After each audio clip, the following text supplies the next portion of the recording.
por Deus. Então aí vem uma pergunta agora. Vamos lá. E Judas nesse plano? Boa Quando pergunta. Judas traz Jesus, é Satanás que está traindo, ele está tendo livre-arbítrio, ele está fazendo uma vontade dele, ou ele está cumprindo uma profecia, então ele é sacrificado em nome de Deus, e aí é perigoso que eu até vou falar, mas me entenda, só para a gente, Jesus estaria precisando que ele traísse, senão não aconteceria. Por exemplo, se Judas não traísse, se no último momento fala, não, cara, eu não vou fazer isso, não se cumpriria a palavra ou mesmo assim se cumpriria? Veja bem, nós não trabalhamos com suposições nem hipóteses, nós trabalhamos com fatos. Exato. Então, veja bem, havia uma profecia? Havia uma profecia. Exato. Judas necessariamente foi criado, predestinado para isso? Não. Não? Judas foi 100% responsável pelas suas atitudes? Foi. Mas por que nesse caso não foi Satanás como naquele caso de Pedro? Porque Satanás, ele não tem o papel de ser o protagonista da ação de imediato, ele vai instrumentalizar alguém. Ele é um ser invisível. Mas ele não podia ter E ele entrou em Satanás. Judas o escutou. Porque veja bem, vamos pegar o trecho. Durante a Santa Ceia, né, que ele entrega o pão. Então veja bem, Judas foi escolhido como um apóstolo. Tá. Se você perceber, tinha os méritos. Todos os apóstolos de Jesus eram galileus. Só Judas não era galileu. Judas era judeu, era da Judéia. Qual o significado disso? Significa que não tem. Não tem porque os judeus tinham uma classe mais instruída. Tá. A Galileia tinha uma instrução maior. Lá na Galileia, na Judéia tinha uma instrução maior. Lá na Galileia era chamada Galileia dos gentios. O pessoal era mais simples? Mais simples, pessoal mais rural. Entendi. Tá? Então, Judas não só foi escolhido apóstolo, mas foi o único que recebeu um cargo de confiança.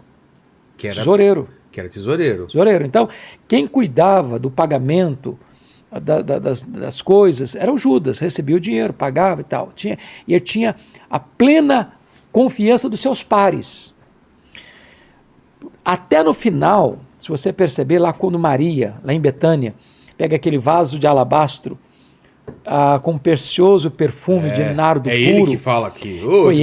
Vai gastar com... caro isso daí, é desperdício. Disse o que é isso, podia vender esse negócio aí, 300 denários, dava aos pobres e tal. E lá em João 12 diz que ele fez isso, não é porque ele era filantropo, não. Ele era ladrão. Ali diz que ele era ladrão. Ele estava interessado nessa grana. E o contexto histórico prova que ele saiu dessa noite lá em Betânia para ir lá em Jerusalém, 10 quilômetros, para vender Jesus por 30 moedas de prata. Foi aí? Foi aí. E aí diz o texto que ele aguarda uma ocasião oportuna para entregar Jesus. Aí veja a malignidade do coração de Judas. Porque quando Jesus está à mesa, na Páscoa, na quinta-feira à noite, Jesus lava os pés dos discípulos. Lava os pés de Judas. Quando Jesus está comendo, Jesus faz uma declaração espantosa. Um de vós há de me trair. O pânico entre eles. Quem, Senhor? Quem? Porventura sou eu? Porventura sou eu? Porventura sou eu? Porventura sou eu? O Judas tem a cara de pau de perguntar, porventura sou eu, Senhor? Tu o dizes. E Jesus o revela ainda mais. Aquele que meter comigo a mão no prato, esse me trairá. E diz a Bíblia que nesse momento Satanás entrou nele. E ele saiu. E os discípulos confiavam tanto nele que acharam que ele, como tesoureiro, tinha saído para comprar alguma coisa, estava precisando ali para o jantar de Páscoa. Não duvidaram. Quando ele lidera a turba no Getsemane, porque ele é quem lidera a turba armada, e vai dar a senha, ele beija Jesus. E Jesus ainda diz a última, amigo, por que vieste? Com um beijo traz o Filho do Homem? O que é isso, por que vieste? Porque Jesus estava até aquele momento tentando ganhar o coração dele, conquistar o coração dele. E ele endurecido. E aí o que acontece? Ele reconhece o erro dele, mas não chega ao arrependimento, ele só vai ao remorso, porque você sabe que arrependimento, metanoia, tem que ter 3 elementos. Arrependimento para ser é um círculo que empreende razão, emoção e vontade. Judas conseguiu dois aspectos do arrependimento, mas não chegou no terceiro. Ele reconheceu o erro dele, confessou o erro dele, devolveu o dinheiro da traição, ficou triste, mas não se voltou para Jesus. Não pediu perdão. Não pediu perdão. Aí selou o destino dele com suicídio. Se você olhar o pecado de Judas e de Pedro, o grau é o mesmo. Pedro negou Jesus, negou reiteradamente, negou com blasfêmia. Mas o Pedro se arrependeu, chorou, se voltou e foi perdoado. Mas ainda fica a pergunta, Judas só fez aquilo por causa da profecia? Não, o Judas tinha uma profecia? Tinha. Mas Judas era absolutamente responsável pelas atitudes. Em momento algum, Judas vai poder dizer, olha, eu fui predestinado para isso, então não tinha outra opção. Ele era um ser livre para tomar a decisão dele. E tomou a decisão errada. Esse aqui é o ponto. O homem é 100% responsável pelas suas decisões. Entendi. Então, quando ele se arrepende, ele se enforca, né? Ele não se arrepende. Ele tem remorso. Judas não se arrepende, ele se enforca. Ele não se arrepende? Não. Porque ele se enforca? Não. Veja bem, arrependimento, voltando a dizer, são 3 elementos que precisam ter um ciclo completo, senão não fecha o ciclo. Remorso é você... Remorso, você tem um reconhecimento do erro, você tem certeza que você errou, você tem tristeza pelo que errou, mas você não tem a volição, você não dá a meia volta. Você não acerta a situação. Ele teria o perdão de Jesus se ele pedisse perdão mesmo diante do que a Bíblia responde é que o Senhor não rejeita um coração quebrantado. Entendi. Nunca. Nunca o Senhor rejeitou um coração quebrantado e arrependido.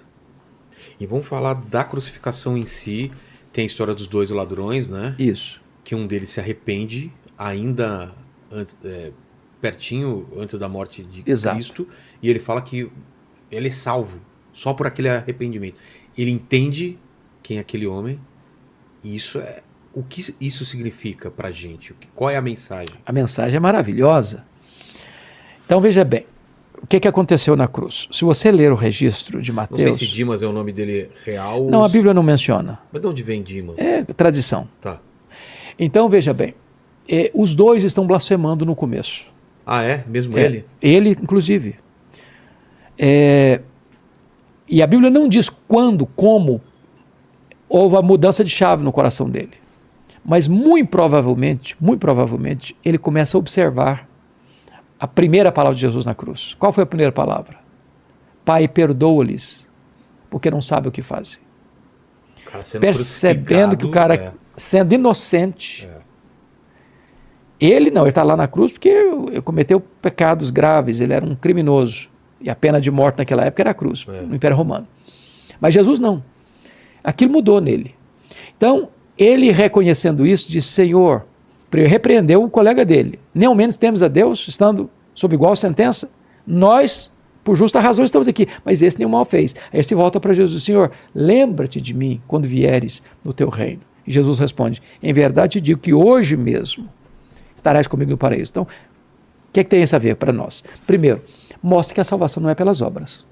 Com certeza, senão ele não conseguiria. Se fosse, ele não era o cara. Exato. Segundo, salvação, ela não é fruto de qualquer rito religioso. Que não deu para descer da cruz, ser batizado, frequentar a igreja e tal, cantar no coral. Terceiro, a salvação não é um caminho que eu abro da terra para o céu, com as minhas próprias mãos, com o meu próprio mérito. Então ninguém chega no céu dizendo, eu vim aqui receber a medalha de honra que eu mereço. Sou um cara maravilhoso e eu mereço, então vim receber meu prêmio. Não. Salvação é uma expressão exclusivamente da graça. Não mérito humano, é graça de Deus. Recebida imediatamente. Não é lá no final, não é agora. Agora. No momento que você creu, nesse momento, você é salvo. Jesus disse em Mateus 6,47 assim, em verdade vos digo, quem crê tem a vida eterna. Simples assim, profundo assim, misterioso assim. Entendi. E agora vamos para